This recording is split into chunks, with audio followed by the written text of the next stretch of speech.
Ok, temos uma proposta de casamento, uma proposta de sociedade que parece fazer sentido, onde vocês já se conhecem minimamente para ter segurança para dar esse passo à frente. E agora? Bom, agora, como diria a vovó, o combinado nunca sai caro. Eu não sei se vovó tem noção da sabedoria que ela traz para as empresas quando ela diz que o combinado não sai caro.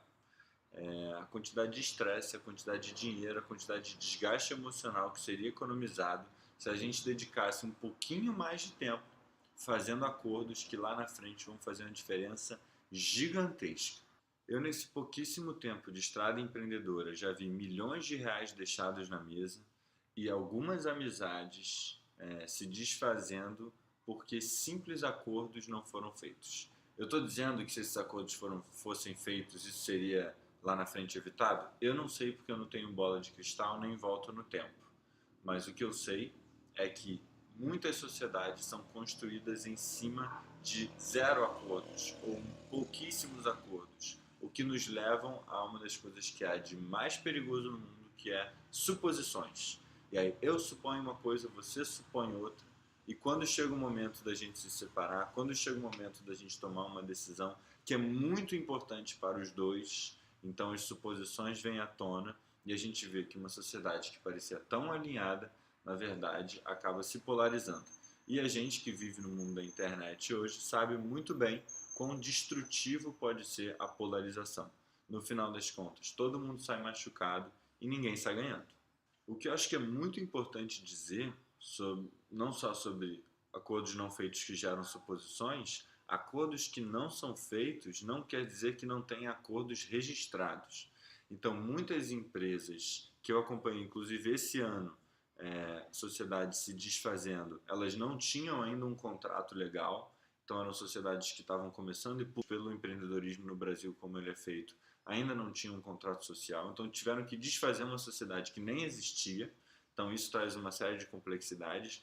E do outro lado, há pessoas, há empreendedores, e isso eu entendo, porque eu já fiz isso também, que porque já fez o projeto e tinha que emitir uma nota e tinha que ter logo o contrato, ou por conta de alguma questão de bombeiro, ou alvará, ou Anvisa que fosse, tinha que logo abrir o contrato social, pediu para o contador ou para o advogado escrever, ele escreveu lá alguma coisa, você nem leu as cláusulas de direito, você assinou, seu sócio assinou, ali vocês fizeram acordos. E quando a gente não pensa sobre os acordos que a gente está fazendo, geralmente o que a gente faz são acordos padrões. E o acordo padrão hoje de empresas talvez não seja exatamente o que você imagina como a sociedade dos sonhos para você. Então talvez você esteja pensando, cara, esse moleque parece um velho, esse cara é um pessimista, não acredita na vida, não conhece meus sócios, a gente está aqui na boa, a gente se alinha, a gente se entende, a gente se encontrou num momento mágico, com certeza vai dar certo e tal. Como sempre, eu estou dizendo nesses vídeos e eu digo na vida, ignore à vontade qualquer coisa que eu estou falando aqui, não é necessariamente certo o que eu estou trazendo. Agora, eu confio na vida e eu tranco meu carro. Eu confio nos meus sócios e justamente por haver uma confiança compartilhada entre nós, a gente celebra essa confiança em acordos escritos. Então eu não estou dizendo que a sua sociedade vai dar errado, não estou dizendo nada disso. Mas não é interessante que a gente comece, a gente se casa já fazendo acordos sobre como vai ser se a gente se separar e muitas vezes a gente faz sociedade sem definir até o próprio dia a dia como vai ser? Então, quais são os principais pontos que podem dar chabu? Quais são as principais coisas que é importante a gente conversar sobre e, eventualmente, definir e escrever num papel? Eu vou trazer os pontos que eu tenho observado na minha experiência, que foi onde deu chabu. Mas eu imagino que na sua perspectiva você deve ver algumas outras coisas aí que façam sentido adicionar também. Então, primeira questão: como entender o impacto que tem o dinheiro que cada um bota na empresa quando ela começa ou nos seus primeiros tempos de vida, caso ela não rode de maneira lucrativa?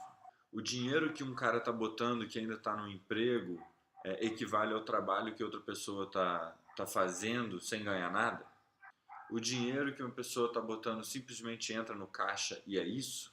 O dinheiro que uma pessoa está botando é como se fosse um empréstimo que a empresa depois vai devolver e vai ficar todo mundo igual? O dinheiro que a pessoa está botando está aumentando as cotas que ela tem na empresa? Isso é sobre dinheiro. Outra família de acordos está relacionado à decisão no dia a dia da empresa. O que é a decisão que os sócios tomam e o que é a decisão que a operação toma? Isso talvez no início não faça sentido definir. Na medida em que a gente cresce, tem me revelado que é muito importante. Então, o que é uma decisão estratégica dos sócios e o que é uma decisão estratégica que, por exemplo, a diretoria toma se você tem uma hierarquia, né? Ou seja, o sócio que não trabalha na empresa, o que ele pode definir e o que ele não pode definir. Hoje, talvez isso não faça sentido para você, porque talvez você seja sócio, presidente, diretor financeiro, estagiário financeiro, chefe de produção e auxiliar de produção ao mesmo tempo. Então, você toma basicamente todas as decisões e você está vestindo todos esses chapéus ao mesmo tempo e não faz sentido discerni-los. Talvez, e aí vale ficar com o radar atento, talvez, na medida em que você vai crescendo, até para garantir segurança e autonomia para a sua equipe, seja importante você começar a definir o que você, como sócio, não tem capacidade ou responsabilidade para intervir. Quando há uma discordância entre os sócios, como prosseguir? Vai ser cada pessoa é um voto? Vai ser por porcentagem da empresa? Vai ser por consenso? Vai ser algum processo de tomada de decisão colaborativa que vocês vão seguir? Então, por exemplo, vamos supor que eu acho que a gente deve crescer fazendo franquias. E você abomina franquias, você não quer o custo que vai te trazer abrir uma franqueadora e ficar visitando o Brasil todo e viajando e etc. Eu tenho 50% da empresa, você também. Como seguimos? Por fim, talvez o dos que geram mais custo mesmo, quais são os acordos de saída? Acordos de saída com relação à grana, com relação à marca e com relação ao próprio processo de saída. Por exemplo, você e o seu sócio têm uma empresa de brownie, vocês não estão mais querendo trabalhar juntos por algum motivo, vocês resolvem se separar e os dois querem continuar produzindo brownie. De quem é a marca? Alguém vai comprar essa marca? Os dois têm que começar marcas novas? Outro exemplo, a gente abriu uma empresa, tá tudo muito bem, tá tudo muito bom, aí eu resolvo me casar, ter filhos, acho que faz sentido morar numa ecovila, e aí eu me mudo e vou para 300 quilômetros de onde a empresa é, mas eu quero continuar como sócio. Eu posso continuar como sócio ou não posso? Ou eu quero sair da empresa. Eu posso vender minha parte da empresa? Quanto vale a minha parte da empresa? Se a empresa não tem o dinheiro que eu considero justo para me pagar, eu posso pegar uma pessoa de fora para botar dinheiro e aí vai ter um novo sócio dentro da sociedade que nós não conhecíamos? Existe algum processo que tem que acontecer? Imagina que nós dois queremos nos tirar da sociedade. Qual é o processo que a gente segue para fazer isso? Ou imagina que existe um sócio que está performando muito mal, que não está cumprindo com os horários, os acordos, etc. E a gente quer tirar ele da sociedade. Como é que a gente faz isso? Nesse papo de grana e sociedade, que é um dos que mais chega até mim, infelizmente, né, quando as sociedades já estão se dissolvendo, me parece que tem um ponto que é muito importante de trazer. As contas que a gente faz hoje, cujo nome bonito é valuation, né, que a gente aprende na universidade a fazer, que dão valor para uma empresa, elas têm premissas de negócio intrínsecas a ela. É óbvio, você vai fazer uma conta nada mais do que expressa um modo de ver o mundo, um modo de ver a vida. Uma das coisas que tem, só uma das coisas de várias que tem numa conta de valuation é a ideia de perpetuidade, é a ideia de que a sua empresa vai ganhar dinheiro para sempre. E aí, quando a gente faz essa conta do valuation, a gente faz levando em consideração isso. Eu estou dando esse exemplo porque eu acho ele muito simbólico. Assim, a gente acabou de começar uma empresa, a gente está ali pequenininho, às vezes não se paga nem R$ 1.000, nem 1.500, às vezes a gente ganha menos dinheiro do que os nossos funcionários e aí um sócio resolve sair. Quando esse sócio resolve sair, ele chama um amigo do mercado financeiro que trabalha com números, vai poder ajudar ele a fazer a conta. Esse cara faz uma conta e aí nessa conta está lá quanto que a empresa vale dado o fluxo de caixa dela para o futuro. Para o futuro, levando em consideração um monte de coisas. Só que a realidade hoje é que você ganha menos do que o auxiliar de produção ganha. Você não ganha nenhum salário digno para conseguir pagar suas contas. Então, o que eu queria trazer É só esse ponto de atenção. Se a gente for entrar em briga, em conflito real mesmo, de querer brigar para ver qual é o valor da empresa, as contas que o universo de administração faz, na minha experiência, elas no final das contas sugerem que ou você tem que ser milionário para conseguir comprar parte da sua empresa pelo valor que ela tem no futuro, apesar de hoje ela ter um valor que eu não sei qual é, ou vai botar você para botar um investidor para dentro. E aí tem um ditado, não sei, no mundo de negócios que diz: tem dinheiro bom e tem dinheiro ruim. Né? Dinheiro não é um objeto neutro. O dinheiro é algo que pode trazer para a sua empresa. Então, por exemplo, no Brownie a gente tem um investidor que eu particularmente adoro. Ele é um cara que confia muito na equipe, confia muito na operação. Quando ele traz a visão dele, ele traz uma visão super legal de fora, um cara analítico, inteligente, etc. Eu considero o dinheiro que a gente pegou um dinheiro bom. Ele não bota a faca no pescoço querendo ter retorno logo, etc. Ele, inclusive, é um dos que menos se importa com o retorno hoje. Mas eu já vi sociedades onde um sócio capitalista entra e a cultura da empresa muda completamente. E aí vem um monte de metas, vem um monte de cobranças, vem umas falas que não reverberam com a cultura da empresa. Então, se você for fazer uma conta de quanto vale a sua empresa, é muito perigoso a gente dar o valor da nossa empresa pelo que o pensamento de negócios convencional traz. Porque o que esse pensamento de negócios traz a reboque é a ideia de que a sua empresa vai crescer para sempre, é a ideia de que a sua empresa vai ser passada de batata quente do investidor anjo para o venture capital, para o private equity, para finalmente abrir no mercado, na bolsa e tal. E talvez essa não seja a ideia que você quer para a sua empresa.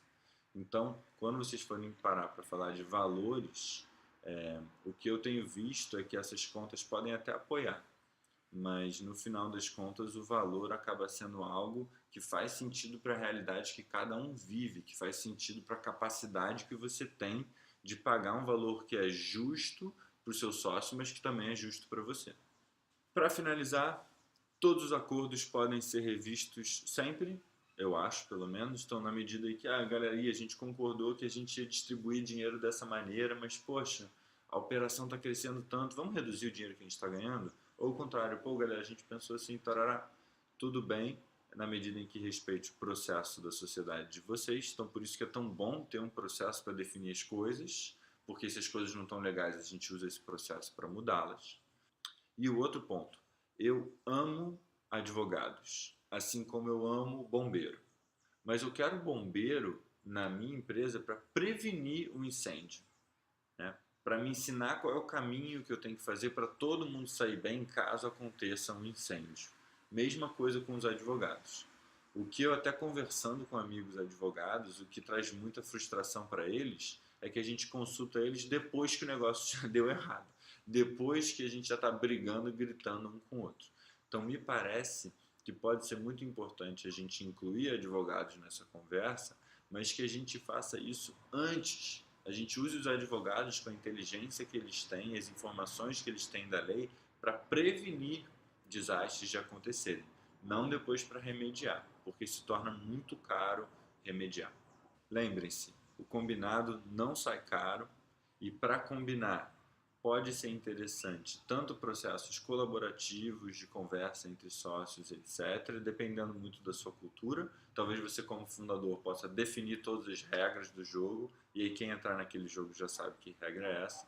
E pega um apoio de alguém que entenda disso, porque a gente pode combinar um monte de coisas aqui, mas no final do dia, se bater no ventilador, a pessoa vai chamar um advogado e o advogado vai falar: não, isso tudo que vocês conversaram, que nem registrou por e-mail, está só no papo, cara, isso aí não vale nada. E aí, de novo, pode pôr amizades em xeque, pode botar muito dinheiro, até mesmo a própria existência da empresa em xeque. Beleza? Assuntos meio densos às vezes, mas me parece muito importante que a gente consiga criar esse solo fértil, né? Afofar bem esse chão para a gente conseguir levantar uma floresta bonita aí. E dá trabalho arar a terra ali no começo, dá trabalho desenvolver as relações e cultivá-las e desenvolver esses acordos. Nunca subestimem o quão diferentes a gente é ao pensar empresas, sociedade, futuro, e aqui tudo isso serve aos nossos sonhos. Então, me parece muito importante conversar sobre isso, ter clareza sobre isso e depois registrar isso. Tá bom? Muito obrigado pela paciência, por assunto tão denso. Continuamos trocando aí sobre negócios com propósito. Valeu!